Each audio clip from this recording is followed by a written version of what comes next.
So far, we've learned several proof techniques, but we haven't talked about how this might play out for a mathematician. So mathematicians make things that they call conjectures. So a conjecture to a mathematician is similar to a hypothesis for a scientist. It's an educated guess. So there's some kind of reason that I think that this is true, but I don't have proof that it is. So my conjecture is that this is the case. Once a conjecture is proven, then we call it a theorem. And if instead it's disproved, it's shown to be false, then the conjecture that we had was incorrect to begin with, and it was an incorrect guess. Now, this is how mathematics develops. Mathematicians come up with conjectures, and then they work to prove that they're true, to make them theorems, or to show that they're false, so that they can move on to the next conjecture and try and expand our knowledge of the field of mathematics. So you might have a really hard time right now coming up with a conjecture that's likely to be true, but as you gain experience proving and disproving things, you'll start getting an intuition about what might be true in mathematics. So let's take a look at something that seems completely unrelated, and we'll get around to how it's related. So a word is called a palindrome if it reads forwards and backwards the same. So words like deed, noon, radar, kayak, all of these things, they're palindromes, right? The same way, a number can be a palindrome, and we reserve this for positive integers because the negative throws things off for this. So positive integers are palindromes if the number reads the same forwards and backwards. So reversing the digits doesn't change the number. So this looks like numbers like 99, 33, 121, things like that. So here's a few more palindromes with numbers. We have 1,221. We have 47,374. They're palindromes. So take the number 27. Positive integer, it's not a palindrome. Now reverse its digits. Reversed, they're 72. We add them together, and we get 99. So a number and its reverse resulted in a palindrome. So we might observe that happening as we're just playing with numbers and say, that's interesting. I wonder if it always happens. So then we might say, okay, well, what about 59? There's another positive integer. It's not a palindrome, so I'm going to reverse its digits. That'll give me 95. I'm going to add 59 and 95. I get 154. Okay, my conjecture that just reversing a number and adding it to itself, or adding it to the reverse version of itself, doesn't necessarily result in a palindrome. So that conjecture was false. But can I expand on that conjecture? So take the 154 result and reverse it. So I get 451. Well, adding 154 and 451 results in 605. Still not a palindrome. But let's keep going. So 605, reverse that. I get 506. Adding 605 and 506, I get 1,111, which is a palindrome. So maybe it's not the first time that I reverse and add, maybe just eventually reversing and adding over and over and over again is going to result in a palindrome. So this is actually a conjecture that's out there. It's been conjectured that any positive integer, if you reverse add, and keep on doing that, eventually you're going to get to the point where you have a palindrome. However, no one's shown if it's true. We do know it's true for all two-digit numbers. Someone has gone through and checked all of those. But checking it for all positive integers is just completely unrealistic. But again, that conjecture is out there, waiting to be proven or disproven. Right? So that conjecture is not a super famous one. There are some conjectures that are incredibly famous, and they actually make their way into popular culture to the point where you might have heard of them outside of a math context. So here's a few of those. The first that we're going to talk about is called the four-color conjecture. This is actually the one that grasped my interest and made me super interested in studying mathematics. So in 1852, a question occurred to this guy named Francis Guthrie. He was coloring maps and he wanted to know how many colors does he need to have. So if I want to color a map so that no two countries that share a border are the same color, how many colors do I need to color my map? So he asked this question and then he kind of like built it up and said, well, I'm not just going to be coloring maps of England, I'm going to be coloring maps of all kinds of stuff. And so how many do I need for any map that I work with? So here's an example of what this means.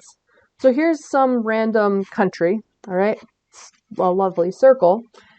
And I'm going to color different regions of this country: red, blue, green, and yellow. So I'm coloring them so that I colored this region blue. Well, none of the regions that share a boundary, like this line here between my blue and green region, or this line here between this blue and green region, or this line here between this blue and yellow region, none of the regions that share a boundary like that actually is a line can be the same color. However, if they share one single corner, like this, my blue and blue regions, they can touch diagonally like this. Because if you think about coloring this, we would be able to distinguish between this blue region and this blue region if we colored them both blue. So coloring it this way, we can see that this country has been colored so that all of the regions or counties have been colored that they're not sharing a border with another region or county that's colored the same color. So it took us 4 colors to do that. So after playing around, coloring some maps, and mathematicians really thinking about this for a little bit, they made a conjecture that in fact those 4 colors that we use, that's all you need. So the conjecture was every map can be colored with 4 or fewer colors. So this whole thing, right?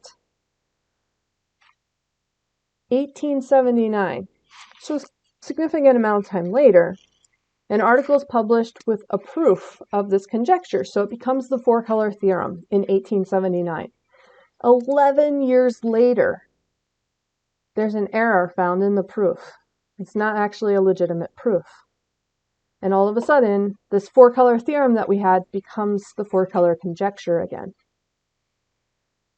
Then, almost 100 years after that proof that had a flaw in it, in 1976, Kenneth Apel and Wolfgang Haken, they work with mathematics and programming computers to check different things. And they show a proof that, in fact, 4 colors is all you need.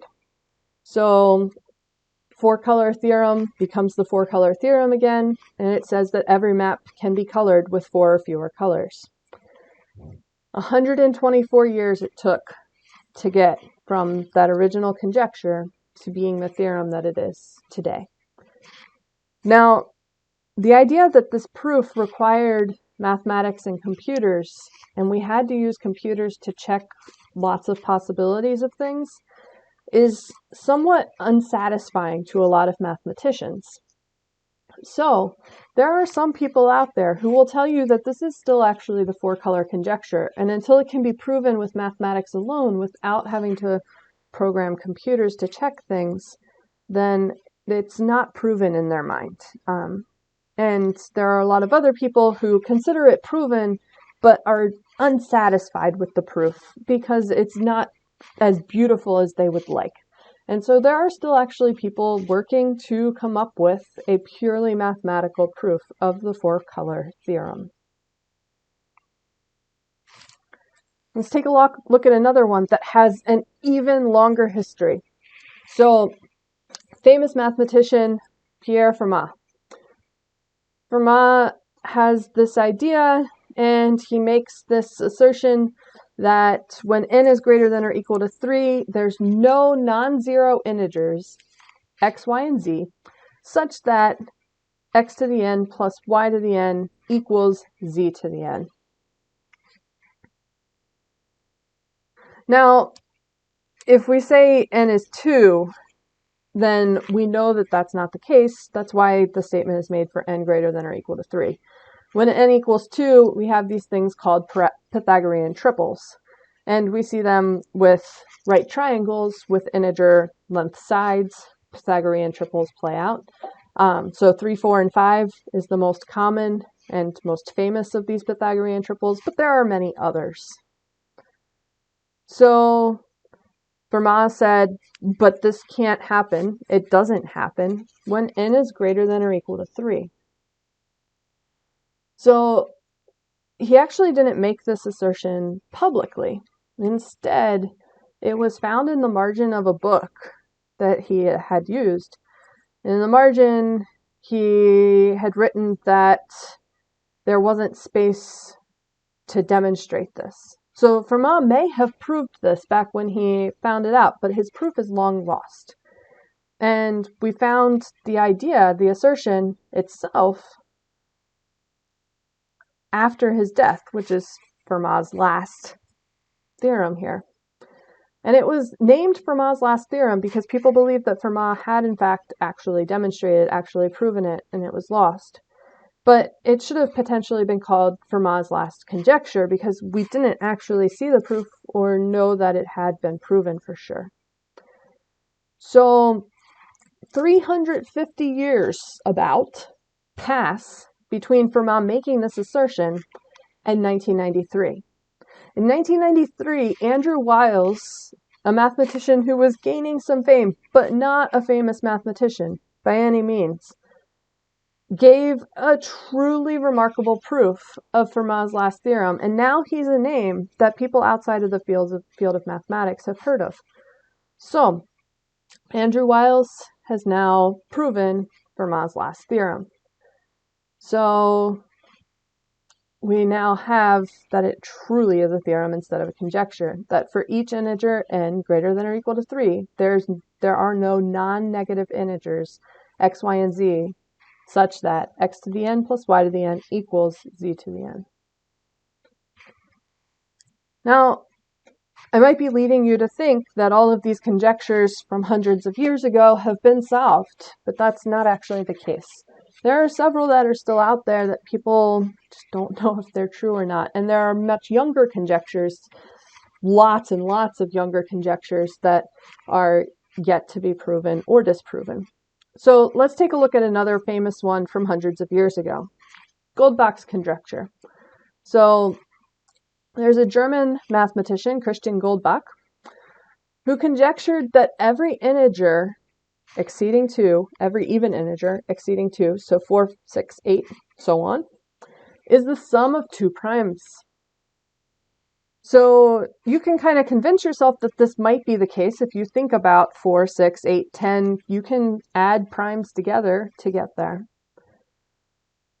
However, no one has managed to prove or disprove this for every even integer greater than 2.